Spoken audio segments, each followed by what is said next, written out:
When socialite Hope Cooke married the Sikkim crown prince, many expected her to be the next Grace Kelly. However, dark rumors soon emerged regarding the true motives behind her marriage. Hope Cooke is a notable figure in American history.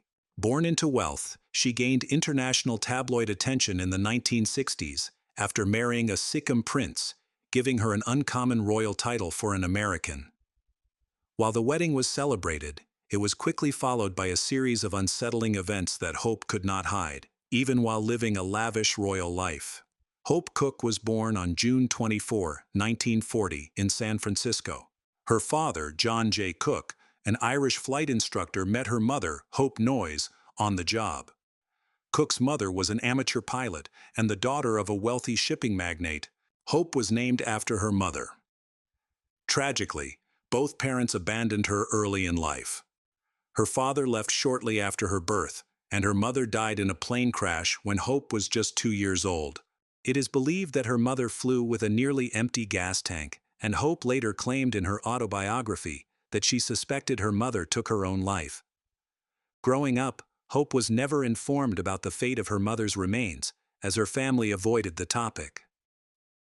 After their mother's death, Hope and her older half-sister moved to New York to live with their maternal grandparents. However, their grandparents were not nurturing and kept the girls in a separate apartment across the hall. Despite their wealth, Hope's childhood was far from comfortable. Her grandparents showed little interest in parenting, and the sisters were raised by a series of governesses, some of whom treated them cruelly. In her autobiography, Hope describes the abuse she suffered from one particularly strict governess who used a coat hanger. It is unclear how much their grandparents knew of this mistreatment, but they likely did not intervene.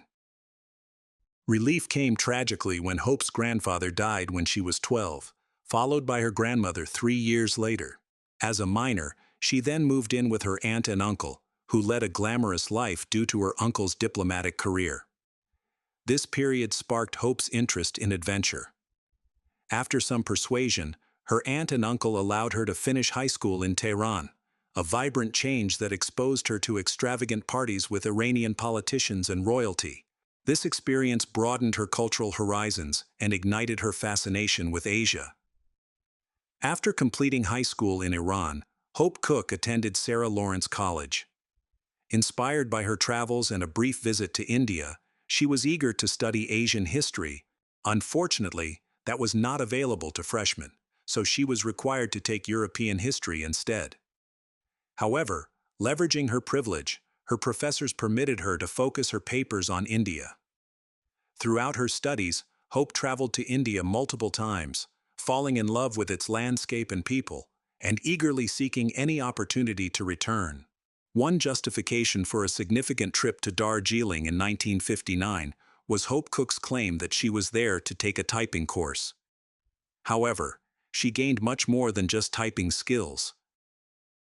Hope Cooke had a taste for luxury, even in India, and chose to stay at the Windermere Hotel, a lavish colonial establishment. During her stay, she met Palden Thondup Namgyal, the Crown Prince of Sikkim, and they quickly formed a deep and unexpected bond.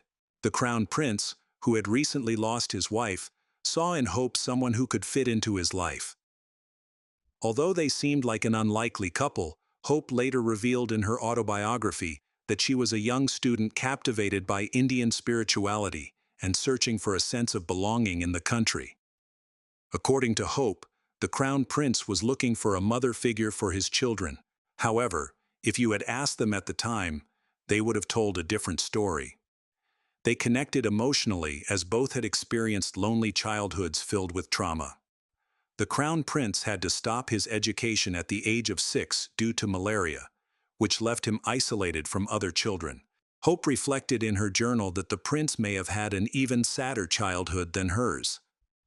This shared understanding led the Crown Prince to propose to Hope after only their second meeting, and she eagerly accepted. Later, when asked why she agreed so quickly, she mentioned that she was drawn to his sad eyes. Despite their quick engagement, they did not marry for another 2 years. Hope and the Crown Prince were excited to plan their wedding for 1962, but they faced an unexpected delay.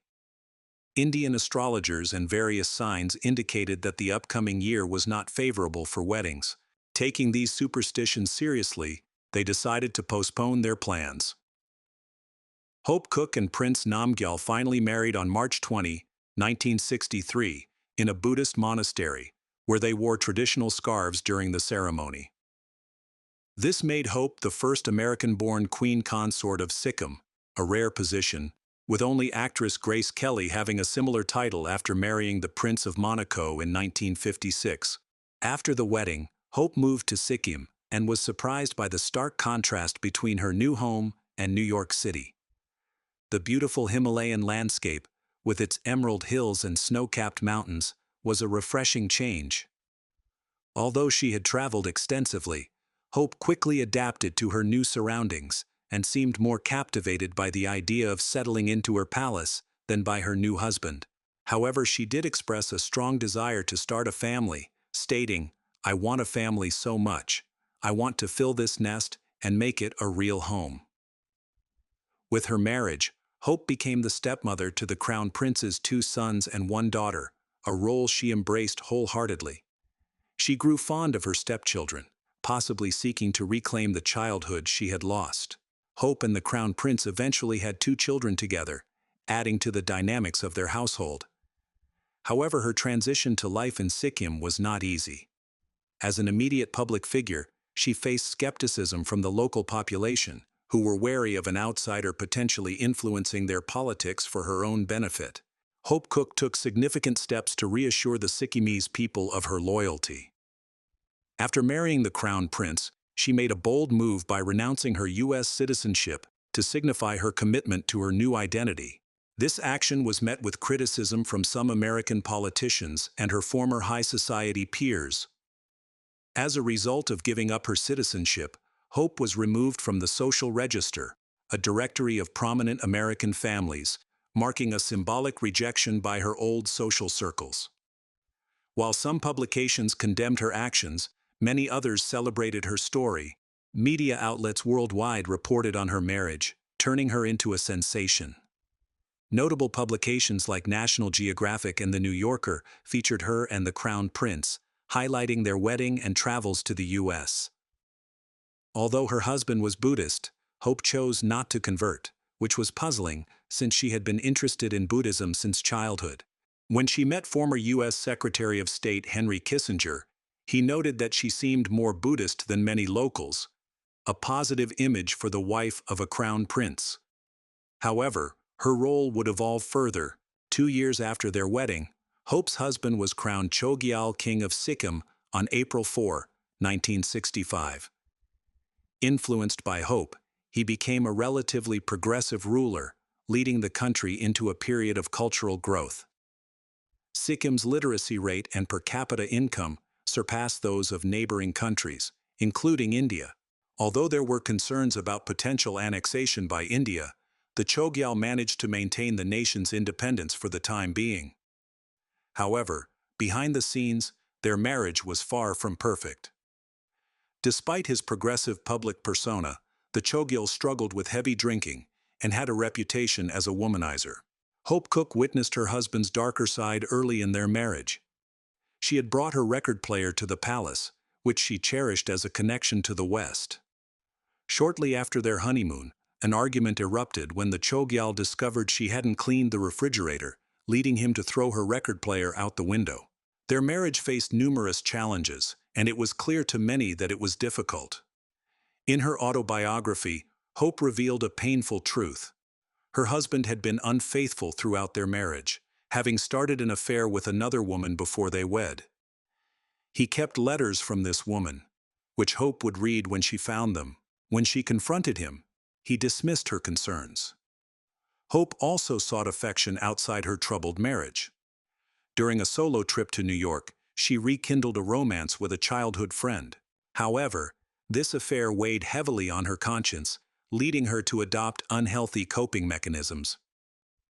Struggling with her loveless marriage and precarious political position, Hope began to drink more frequently, consuming beer in the morning and switching to whiskey by noon. This habit became routine, and she also developed a dependency on Valium, which caused her to spend days lounging in bed. The pressures Hope Cooke experienced at the time were minor compared to what lay ahead, though she was unaware of this. She had married into Sikkim's royal family during a turbulent period for the country. Despite some progressive ideas from the Chogyal, discontent with the monarchy was growing. By 1973, widespread protests were demanding democratic reforms. Sensing the country's unrest and her husband's diminishing power, Hope tried to engage in politics in her own way. As a talented writer, she penned an article advocating for the return of Darjeeling, which had once been part of Sikkim but was now in India, to Sikkim's governance. She claimed that all land within Sikkim's original borders rightfully belonged to its ruler. Unfortunately, this move backfired. Tensions escalated in 1975 when large crowds of Sikkimese citizens marched to the palace to protest against the monarchy. Like her marriage, Hope's influence was fading rapidly. The culmination of her and her husband's struggles came on April 10, 1975, when he was officially deposed and placed under house arrest. Plans were made for Sikkim to merge with India as a state under Indian authority. Just a decade earlier, Hope had made history as the first American-born queen consort of Sikkim, but now she would also become the last. She did not linger to enjoy any advantages that might come from this title. Due to her status as an outsider, her article was criticized as insensitive and unhelpful, further straining relations with the already hostile Indian government. Her involvement in political issues only increased skepticism about her, with some elites suspecting she was a CIA operative. Her attempt to influence the situation had failed. Shortly after her husband's deposition, Hope Cooke returned to New York City with her 4 youngest royal children. Her 2 biological children and 2 stepchildren. She tried to establish a new life, adopting a casual style to blend in. Within weeks, she was settling in, but her renounced citizenship posed a challenge. Some members of the House were displeased with her renunciation and refused to support her citizenship reinstatement. Eventually, a compromise was reached, allowing her to obtain residency instead. In 1980, 5 years after her husband lost his title, their marriage officially ended in divorce. However, the worst was still to come. Just 2 years later, her ex-husband died of cancer in New York, where he had also relocated. Despite these hardships, Hope Cooke persevered. Once driven by her passions worldwide, she found fulfillment in New York City, the place she had moved to after losing her parents. She became a successful writer and historian, teaching at Yale and her alma mater, Sarah Lawrence College. Reflecting on her experiences with Sikkim and her marriage, she later stated, "I'm a different person now.